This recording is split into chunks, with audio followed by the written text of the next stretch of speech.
Good morning, good afternoon, and good evening mga boss. All right, so our topic in this video presentation is about non-institutional correction, no? But before we will discuss our main topic, I just want to share to you this excerpt, you know? Always take note that you are responsible for your success because someone may help you, but you will be the one to do your success. No, you are responsible for your success. No one will do it for you. Okay, so take the responsibility and be accountable. All right. So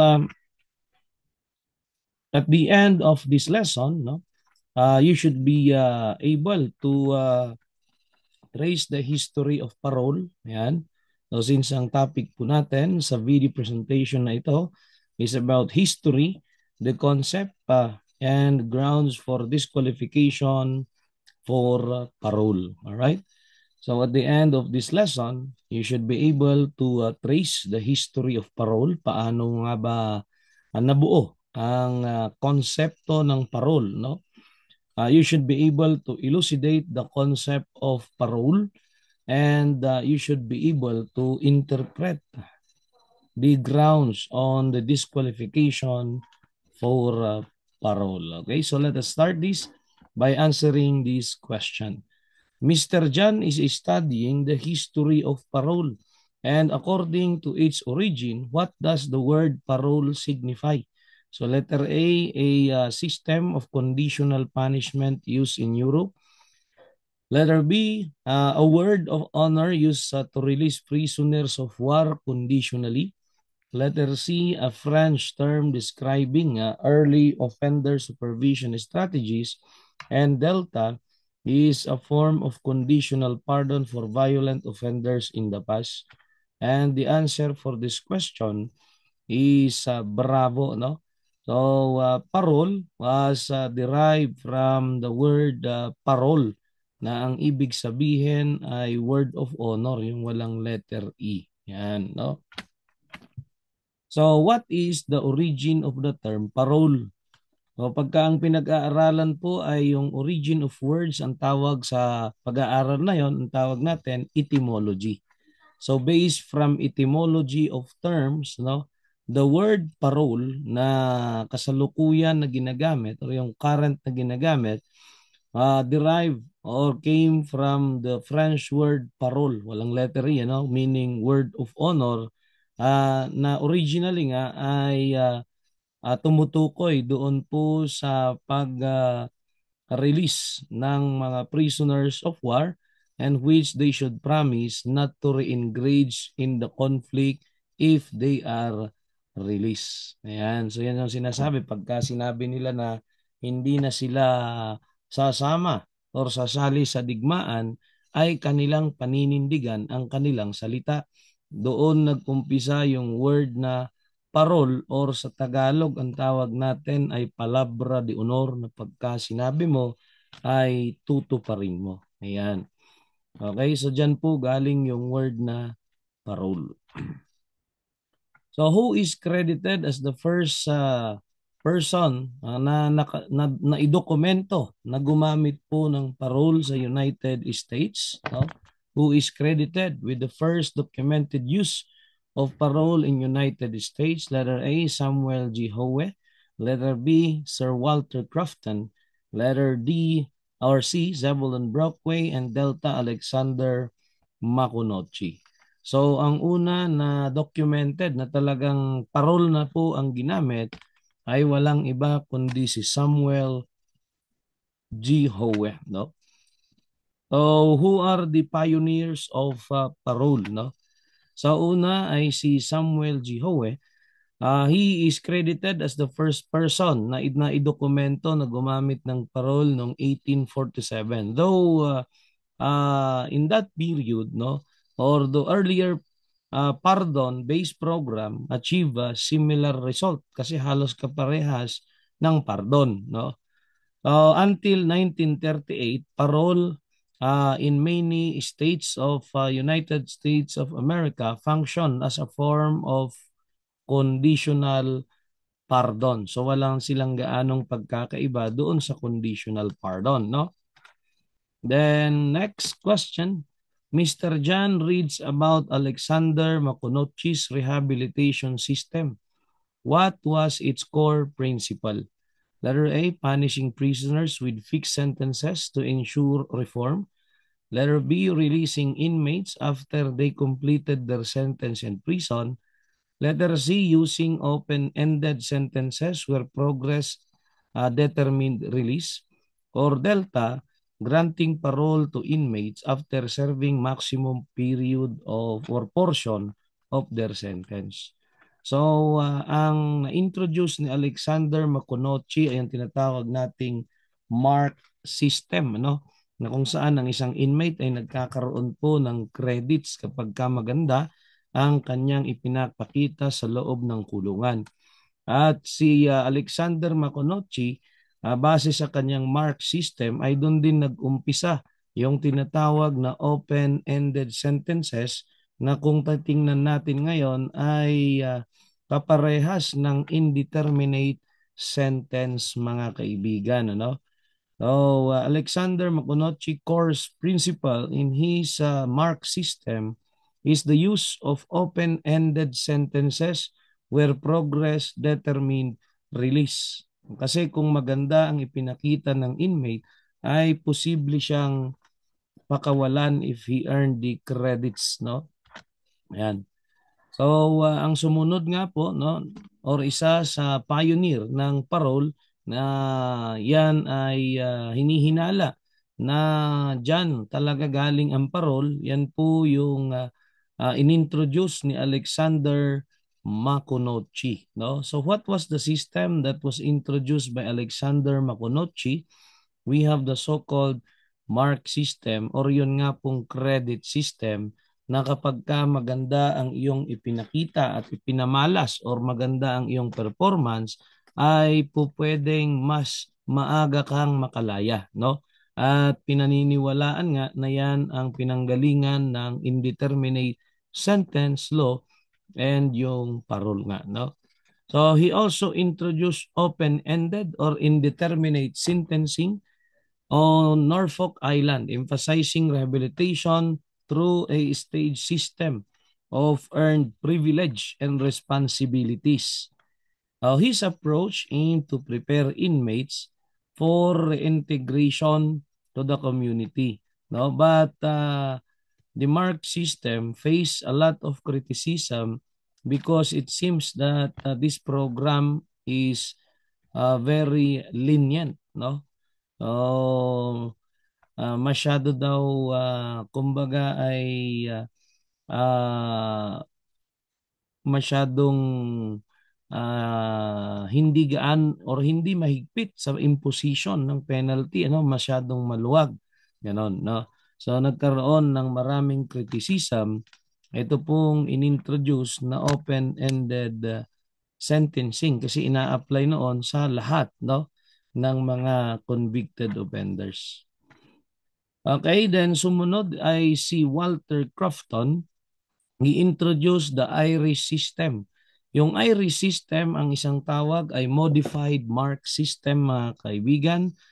In 1850s, inspired by Alexander Maconochie's Mark System, emphasizing training and performance for prisoners. And ang IRIS system ay meron siya ngayong tatlong stages, no?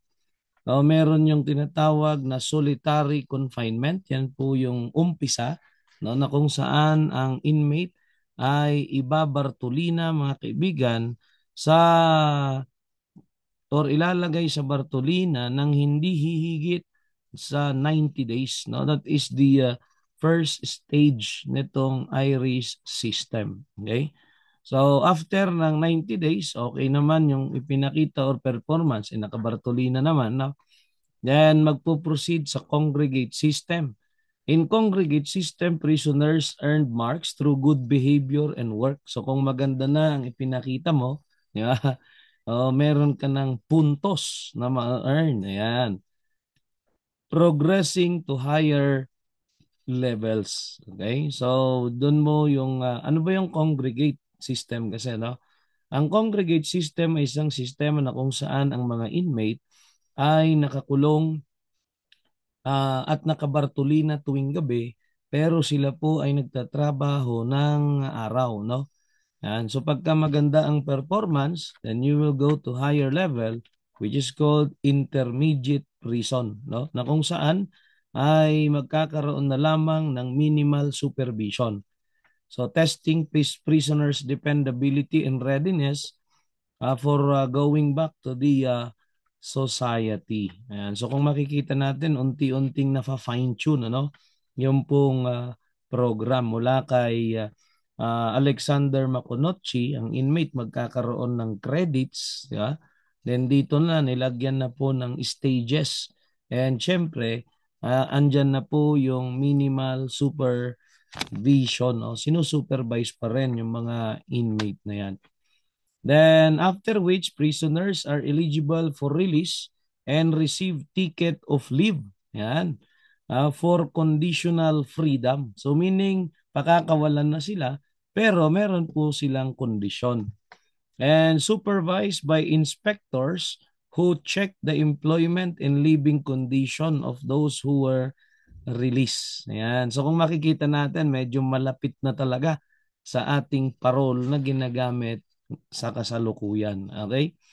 So, misconduct could result to reincarceration. Ganon din naman sa parole, di ba? Kapag ka ikaw ay nag-violate ng condition ng parole, ay pwede kang i-recommit. Ayan. So, this system heavily influence our modern parole practices. But initially, galing yan kay Alexander Maconochi. Medyo na fine-tune na lamang dito kay Walter Crofton since dinagdagan niya ng mga stages. And syempre, ay magkakaroon ka pa ng tickets of leave and under supervision. So, yun po yung titingnan natin. Ano? Pag maganda ipinakita ba, okay, ay pwedeng pakawalan ng isang inmate? Yes, pwede. And of course, under siya ng supervision by inspector. So ngayon, mayroon bang nagsusupervise sa mga paroli? Meron din yung parole and probation administration. All right? So another person who is one of the considered pioneer of parole is Zebulon Brockway of US. He adopted the elements of Irish and the British system at the Elmira Reformatory in 1870s. Okay, so inadapt naman niya yung dalawa, pinag-combine yan for release of prisoners. Then he also advocated indeterminate sentencing or yun nga pong sinasabi natin sa indeterminate sentencing, there is no specific date of end no of the sentence. So kaya nga indeterminate, undetermined no yung date of release and good time. So credit to shorten sentences. Ngayon naman yung good conduct and time allowance naman po yung good time, no? So highlighted the need for community supervision, a challenge later addressed by the establishment of US Board of Parole in 1930. So dahil sa batas na yan na naipasa sa US, so formally na ginamit na ng gobyerno yung pong parole mga kaibigan, no? Yan. Okay, so next po tayo. What is the role of parole during the Great Depression period, no? So rising prison population and financial strain increase reliance on parole to alleviate overcrowding in prison. Aba, syempre, kapag yung isang tao, sabi nga natin, ay tinanggalan mo ng karapatang maging malaya at tinanggalan mo ng kalayaan, para hindi mamatay, kailangan na pakainin.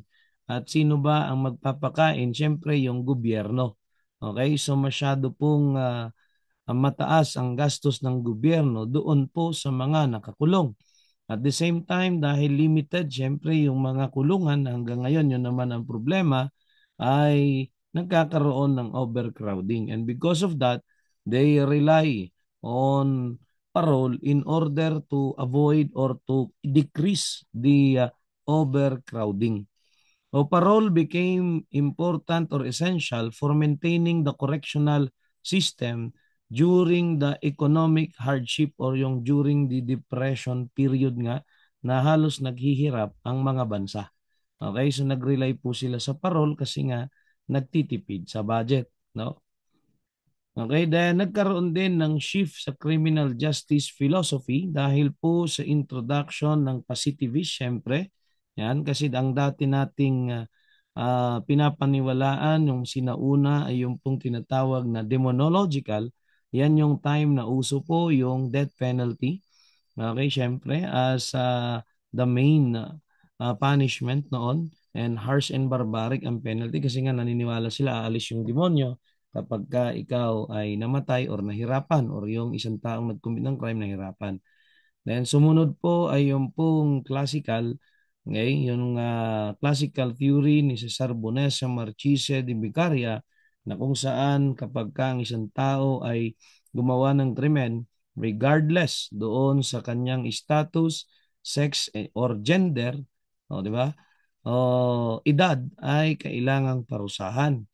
Neoclassical exemption naman ng mga bata at saka mga ah, yung mga insane at saka imbecile, no?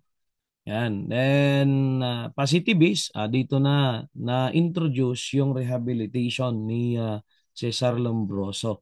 So in early 20th century, positivism viewed criminal behavior as influenced by external factors such as psychological, biological, or yung social or environmental factors.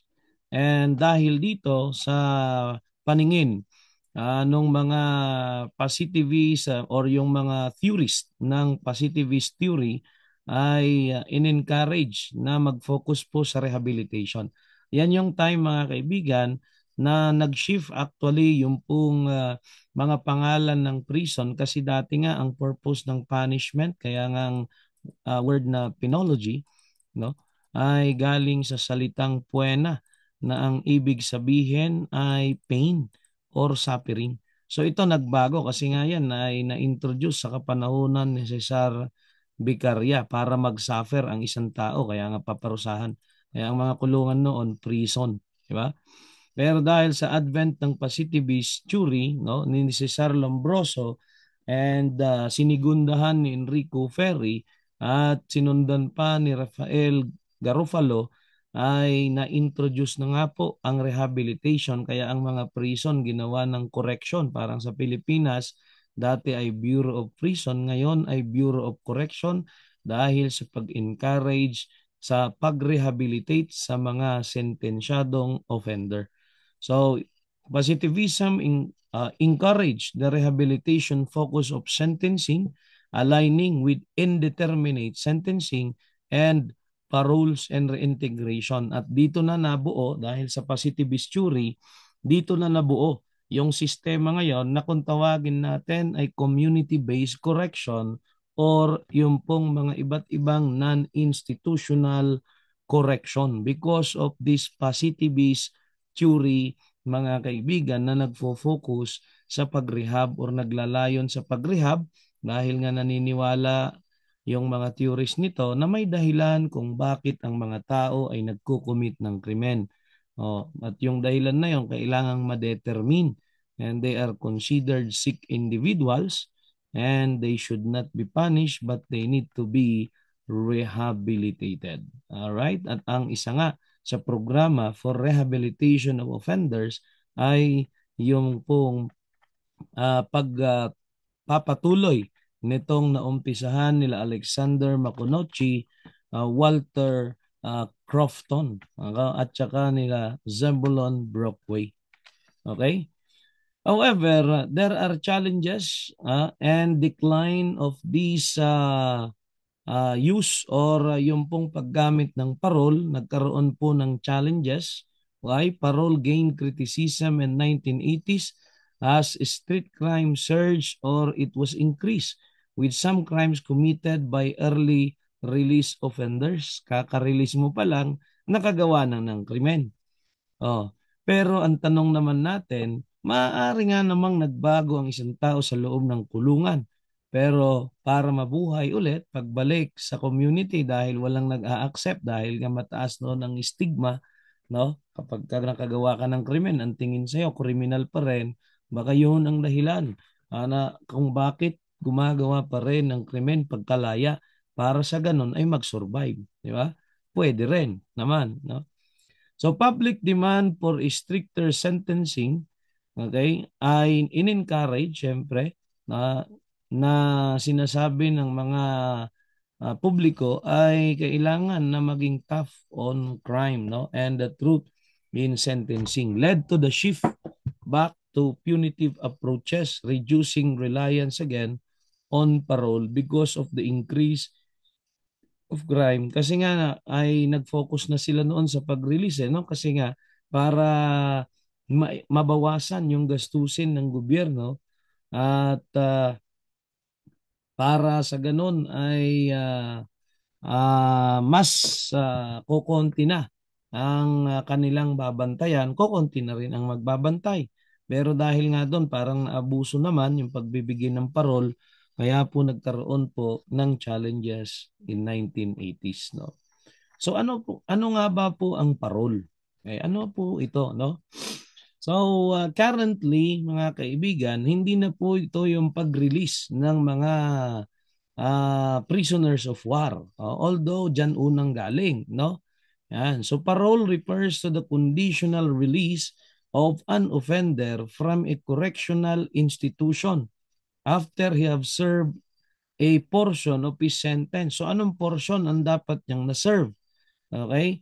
So ang portion na dapat ma-serve ng isang inmate ay dapat nakaserve na siya ng at least minimum of his prison sentence before he can be considered for review for parole. So pakitandaan mga kaibigan na po pwede ka lamang na i-consider for parole or po pwede lamang na i-consider ang isang convicted offender for parole if he or she have already served his minimum sentence, no? So yan po ay conditional release, meaning meron kang mga susunding kondisyon or yung paroli na nagrantan ng parol ay may mga susunding mga kondisyon.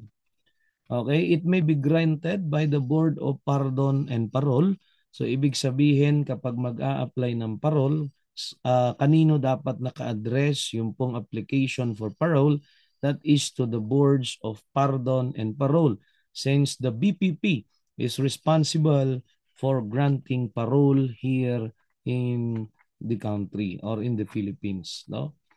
So what are the composition of the Boards of Pardon and Parole or the BPP? In accordance with the provision of Act number 4103 or the Indeterminate Sentence Law as amended by Executive Order number 868, the Board of Pardon and Parole shall be composed of the Secretary of Justice or his or her representative as the ex officio chairperson. So when we say ex officio, mga kaibigan, it is an accompanying office by virtue of their position or by virtue of position.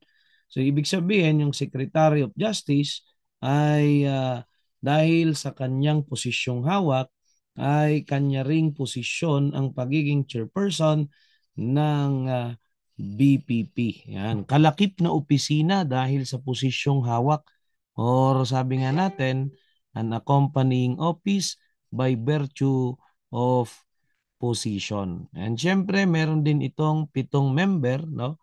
Kasi nga board yan. We have the administrator ng PPA or Parole and Probation Administration. Ang Parole and Probation Administration ay responsible sa paggawa ng report na isasubmit po sa Board of Pardon and Parole, no? Kung ang kung ang non-institutional program ay about executive clemencies at saka parole. So yung PPA, yan po yung ex officio member, yung administrator, then isang sociologist, isang clergyman, no? Isang educator, isang tao na may training and experience sa correction work, isang member ng Philippine Bar, syempre for legality purposes. Ganun din po yung retired member ng judiciary. So ito po yung bago lamang, yung retired member of judiciary na naidagdag dahil sa Executive Order number 868. And take note, sabi dyan, provided that one of them should be a woman. Yan, lagi naman ano, na isa dapat babae pagka may board for the observance of the gender sensitivity program. Parang unfair kasi walang nagsasabing at least one should be a man pero nakalagay one should be a woman. Note, provided that one of them should be a woman and the regular members of the BPP should also serve full-time. Okay, so nabanggit kanina yung indeterminate sentence na parang nagmula pa kay Alexander Maconochie. So ano nga ba ang ang indeterminate sentence at ano nga ba ang connection nito sa parole, no?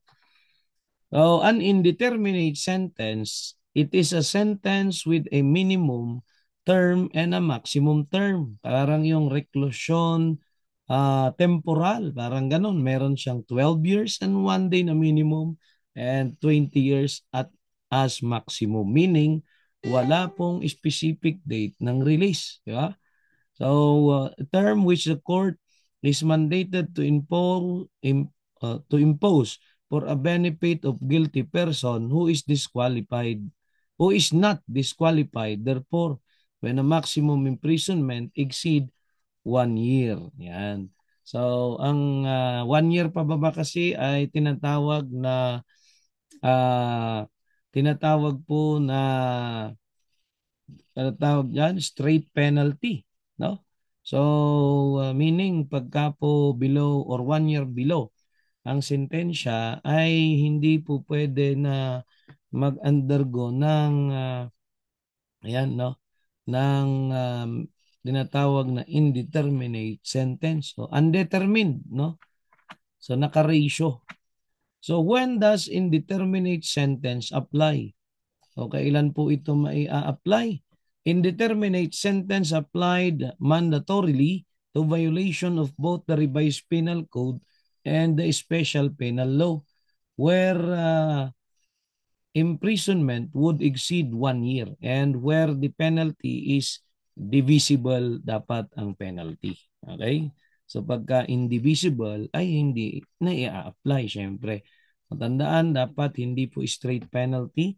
The imprisonment must be exceeding 1 year, not divisible. Next, how is the indeterminate sentence imposed?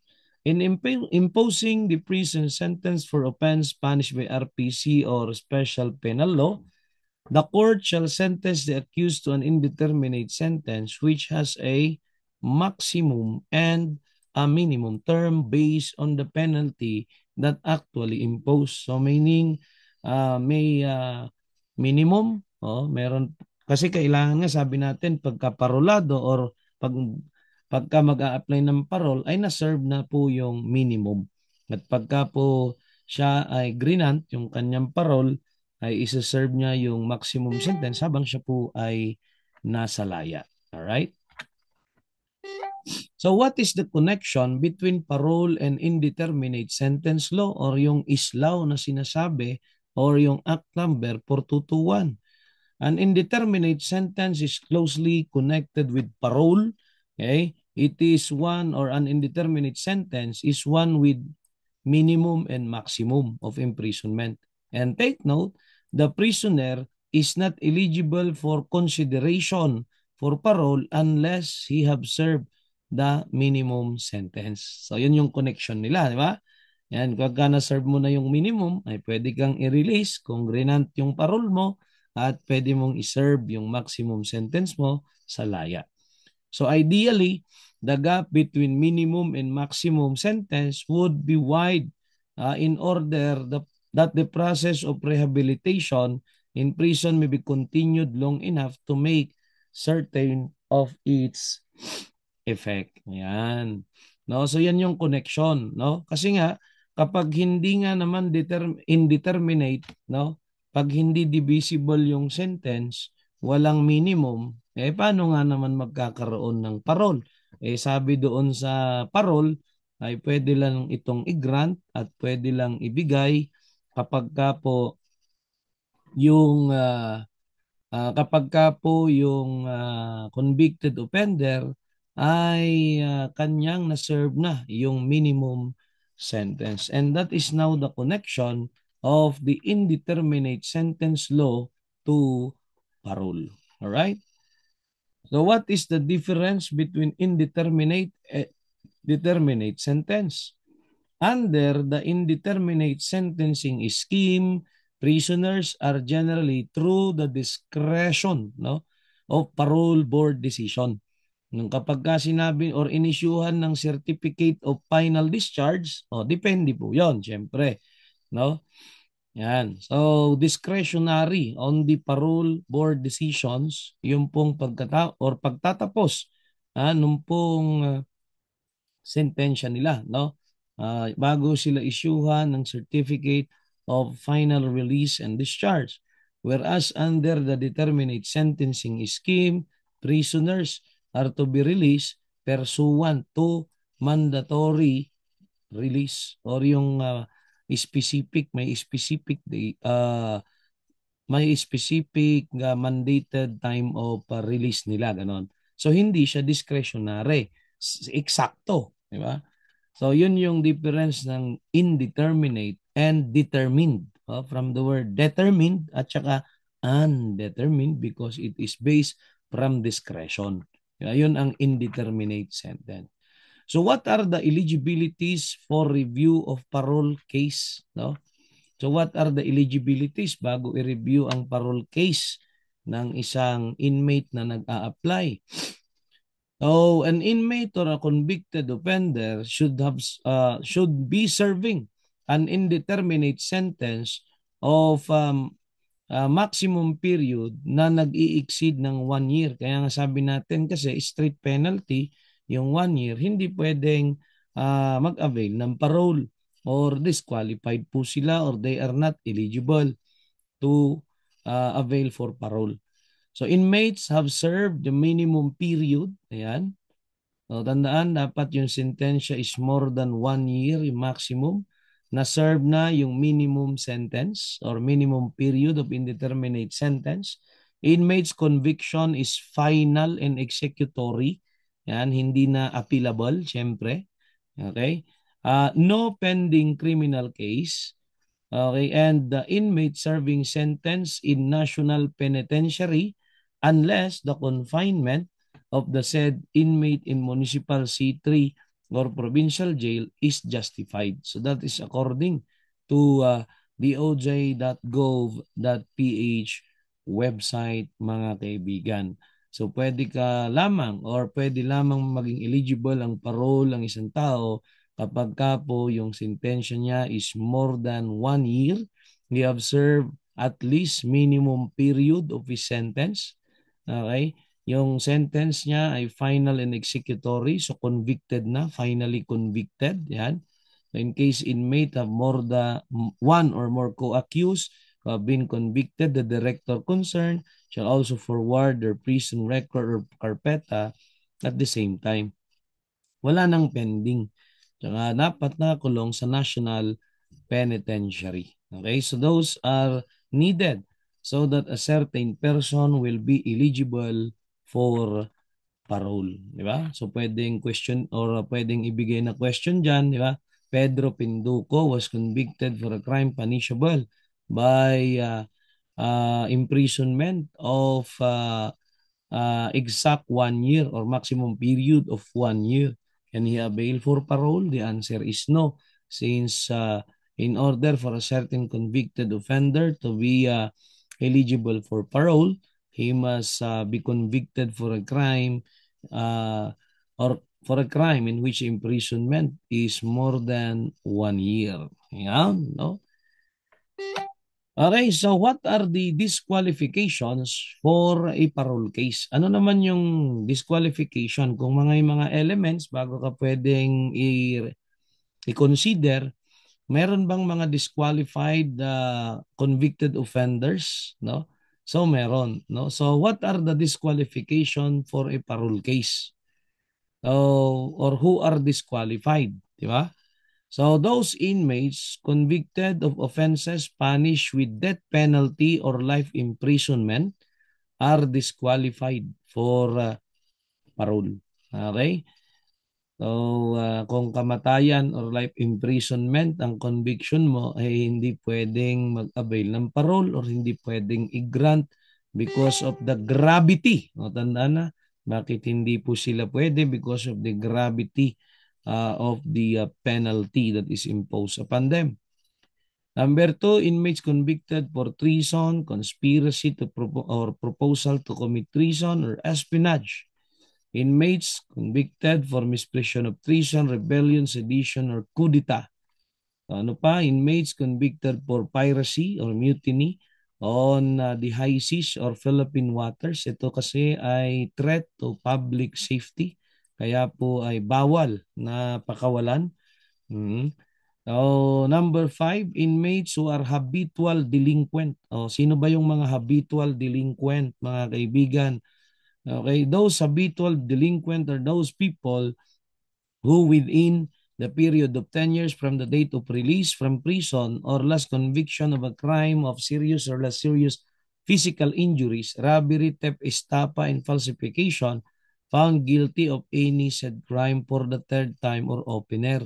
So for example, na-convict siya ng robbery, kakalaya pa lamang, wala pang 10 taon mula nung siya lumaya, nagnakaw na naman or nag-commit na naman ng robbery. So ang tawag sa kanila ay habitual delinquent. No? Kapag ka naman po nag-commit ng crime, embrace in the same title, ang tawag sa mga yon, recidivist. Yeah? Kapag ka naman hindi po parehas na title yung na-violate, di quasi-recidivist. Pero kapag ka ang mga na-commit na crime po ay serious, less serious, gano'n, at wala pang 10 taon mula nung siya ay nakalaya o kaya nung siya ay napasok sa kulungan, ay umulit-uli ng krimen na yon, no? Itong mga nabanggit na ito, itong serious or less serious physical injury, robbery, theft, estafa, falsification. Pang-anim, inmates who escape from confinement or evaded service of sentence, yung mga nag nag-violate ng condition ng parole, ganon. Kasi yan, evasion of service din yan.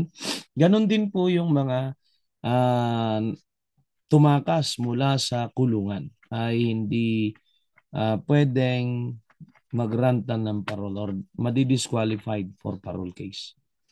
Number seven, inmates who have or who having been granted for conditional pardon, that is an executive clemency, nabigyan ng conditional pardon by the president, but have violated any.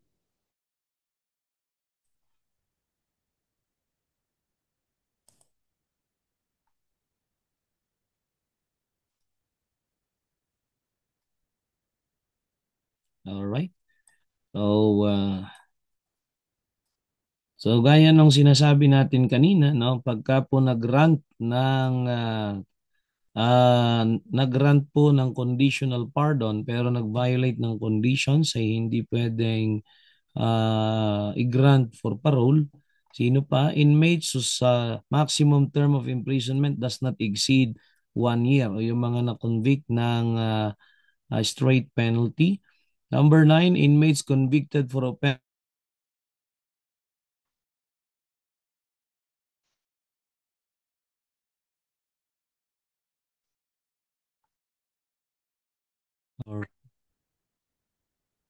So, yun po yung convicted. Okay, so convicted for convicted for crime punishable by reclusion perpetua and the sentence is reduced. Yan, yung mga na-reduce din ng reclusion perpetua or life imprisonment because of 9346. Yan yung mga death na na-reduce. So bawal po na maparulan. Inmates convicted for violation of laws on terrorism, plunder, and transnational crime. Inmates na may pending criminal cases at saka po yung nakaapila pa. So sila po mga kaibigan, yung mga disqualified for a parole case. So pakitandaan niyo po una or yung pangpito, yung mga nag-grant ng conditional pardon pero nag-violate. For example, si Pedro Pinduco nag-avail ng conditional pardon, grinant ng presidente pero nag-violate ng condition. So anong nangyari? Siya po ay tinerminate yung kanyang conditional pardon. Nung tinerminate, nag-a-apply for parole. Pwede ba siyang i-grant? Hindi pwede. Since he is already one of those who granted for conditional pardon but violated the terms thereof, and that is one of the disqualification for parole. Di ba? Number 8, pwede rin gawing situational yan, di ba? For example, sasabihin doon, Mr. Sam was convicted for a crime punishable by maximum of 1 year. Can he avail for parole? The answer is no, because uh, in order for a certain person be qualified for parole, he must be convicted for imprisonment of at least 1 year, 1 day above. More than 1 year dapat. Alright? Okay, so maraming salamat mga kaibigan sa inyong walang kawang pakikinig sa ating maikling video presentation at sana po ay meron po kayong natutunan mula sa inyong abang lingkod. Once again, ito po ang inyong abang lingkod, the criminologist with the pornographic memory, Sammy Bingwasan Esto. I hope that you will be able to answer the questions that will be given based from the topics that we have discussed. Thank you very much. Good day and mabuhay po kayong lahat.